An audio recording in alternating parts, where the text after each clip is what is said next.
سلام، ان شاء الله تكونوا ديما مهنيين، ديما بخير، ديما لاباس. ان شاء الله نهاركم مبروك. اليوم راح ندير لكم وصفه تاع الاكل خفيفه وظريفه وسهله. هيا نجوزو نروحو. عندي هنايا 2 طراف تاع اللحم، ديري قد ما حبيتي على حسب الافراد ديالك. عندي سكرفج 2 سنينات تاع الثوم، شويه تاع فلفل الكحل، شويه تاع الكمون، شويه تاع الكاري، شويه تاع الزنجبيل، شويه تاع الزيت، وخليه يتقلى مليح اللحم ديالك. بعد ما يتقلى اللحم مليح قطعي حبه بصل هكذا طويله، ديريها تتقلى مع اللحم مليح.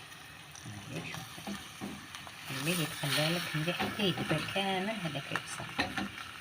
هنا انا قطعت شويه بطاطا، قطعتها عندي صغيره، نقليها نعلي ونحي. استناها شربت، دوك واش نزيد لها؟ ندير لها البطاطا هذه منها،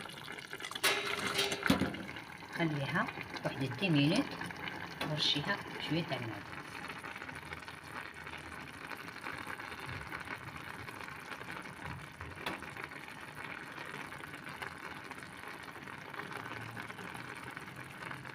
هذا الطبق تاعنا جاهز، شهيتكم في الجنة ان شاء الله، جربوها وادعوا لي معكم.